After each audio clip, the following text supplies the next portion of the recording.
October 2000, 19-year-old Susan Cox is at a Mormon singles event where she meets a 24-year-old man named Josh Powell. 2 months later, using Susan's employee discount at the JCPenney jewelry counter, Josh proposed with a diamond ring Susan bought and he later paid her back for.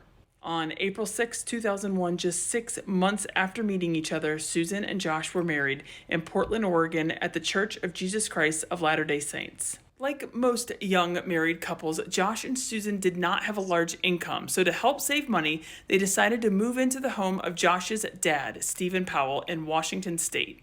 It wasn't long before Susan started to feel uncomfortable with the new living arrangements. For starters, there weren't enough bedrooms in the house for everyone living there, so to give everyone privacy, they hung sheets from the ceiling to divide up the space. Unfortunately, that wasn't even close to being the most awkward part, as Susan learned that Stephen was in love with her. And not just in love with her, freakishly obsessed with her. I fantasize that she'll come down here and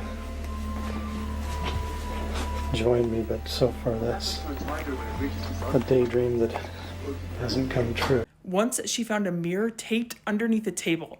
He was using it to look at her bare legs. He would collect her nail clippings. He would collect the cotton swabs she used to take off her nail polish. And I swear to you, he even collected her tampon applicators out of the trash can. Finally, after begging and pleading with Josh, he agreed to move, and back to Utah they went.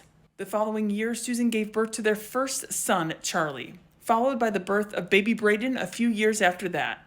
From the outside looking in, life was nearly perfect for the Powell family. Perfect, that is, until Monday, December 7, 2009 at 6:30 a.m. when daycare owner Debbie Caldwell is growing concerned that Susan hadn't yet dropped off 4-year-old Charlie and 2-year-old Braden. She called Susan's cell phone, no answer. Josh's cell phone, no answer. She called Susan's employer. She was a no-show. Debbie decides to drive to their home and she notices the car's gone. At this point, her mind is going crazy and she starts to think maybe they were poisoned by carbon monoxide. So she calls Josh's mom and sister, who are listed as the emergency contacts, and together the 3 women call 911. Police arrive, and after getting no response at the door, they decide to break a window in order to conduct a welfare check. Police notice 2 suspicious things. 1, Susan's purse, wallet, and keys were left behind, and 2, there were 2 box fans on full blast drying the carpet in the living room. Family and friends spend the entire day looking for them. All of a sudden, at 7 p.m., their prayers are answered when they see the family car pull up. But one person is blatantly missing: Susan. Josh starts explaining that at midnight, the night prior, he decided to take the 2 boys winter camping. When police ask where in the hell is Susan, he says he has no idea because she decided to not go camping with them. Back at the station, police are grilling Josh, but he sticks to the same story, which is that he has no clue where his wife is because she didn't go with them. While Josh is in one room being interviewed by police, Charlie is in another room being interviewed by police. And Charlie's version of the story is much different. He tells police that Mommy did go camping with us, but that she did not come back. Well, what did you do last night? Go camping. When you guys came home from camping, who came home with you? My dad And? my mom stayed where a Christmas card. Almost immediately, Josh is listed as a person of interest, but they don't have enough evidence to place him under arrest.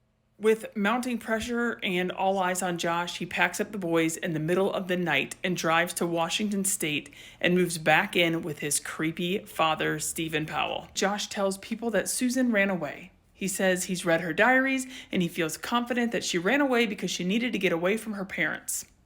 At the same time, Stephen Powell starts telling people that Susan ran away with a man named Stephen Kutcher. He just happened to go missing around the same time as Susan. Police investigated this and did not find a single shred of evidence to support this idea. Tired of the lies, Susan's friends and family decide to come forward and publicly announce that Susan was a victim of domestic violence. Susan was abused in multiple ways, but one of Josh's favorite was financial. He loved having complete control over their finances and having the final say on what Susan could or could not purchase. Josh could not hold down a job, so even though Susan was the only person contributing to the checking account, she was not allowed to use any of her own money. Her check would go through automatic deposit, and then he would constantly change the password so that she couldn't access the account. Her allowance was $10 a week to feed herself and the boys. One time, Josh bought a case of canned chili because it was on sale. That was Susan's lunch every single day for weeks. Another friend remembered Susan asking if they could spare an extra hot dog so that Susan could feed her boys. Another way Josh liked to control Susan was with the family vehicle. Even though it was in Susan's name and she paid for it, he did not allow her to use it. In fact, she had to bike to and from work every day despite Josh not even having a job half the time.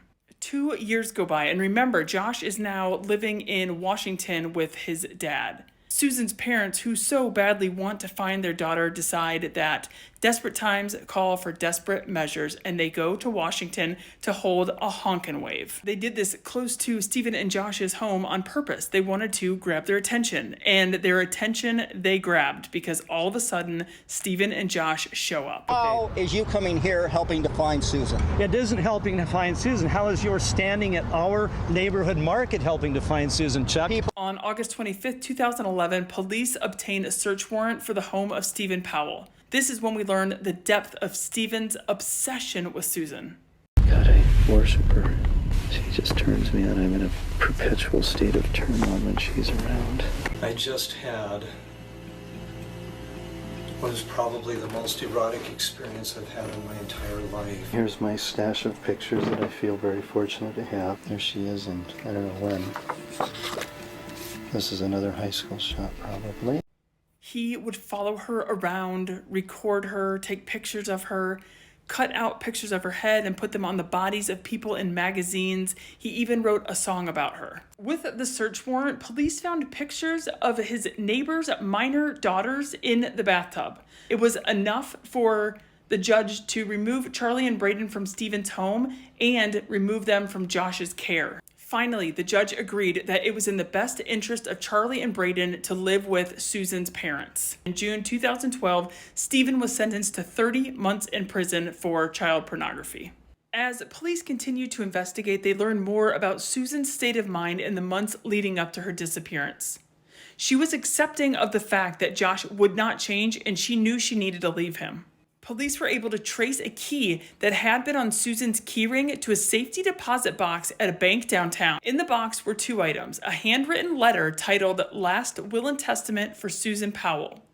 The letter clearly states that she did not trust her husband and she was in fear of her life. She even went as far as to say, "If anything happens to me, Josh did it." The second item was a VHS tape that Susan had made documenting all of their assets. This is me, July 29th, 2008. It is 12:33 Mountain Time. Covering all my bases, making sure that if something happens to me or my family or all of us, that our assets are documented. Hope everything works out and we're all happy and live happily ever after as much as that's possible. It's now February 1st, 2012, and not only has the judge removed the children from Josh's care, but the judge also told Josh that he would need to pass a psychosexual evaluation and pass a lie detector test in order to get the boys back. A few days later, on Super Bowl Sunday, it was time for Josh's first supervised visit with a social worker named Elizabeth Griffin. She pulls up to Josh's rental, and as kids often do, they ran ahead of her to their father's front door. Once the boys were inside the house, Josh smirked at Elizabeth and locked the door. From outside, she then hears Josh say, "Hey Charlie, come here, I have a big surprise for you," followed by a blood-curdling scream. She starts to smell gasoline and calls 911. As she's waiting for police, she hears and sees a massive explosion. Once his 2 little boys were inside, Josh took a hatchet to both of his little boys' heads. He then sat on a 5-gallon gas can and ignited it. An autopsy later revealed that all 3 died from smoke inhalation. In July 2018, at the age of 67, Stephen Powell died from natural causes after being released from prison. Susan Powell's parents sued the state of Washington and were awarded $98.5 million. As of this recording, July 13th, 2024, the body of Susan Powell has not been recovered.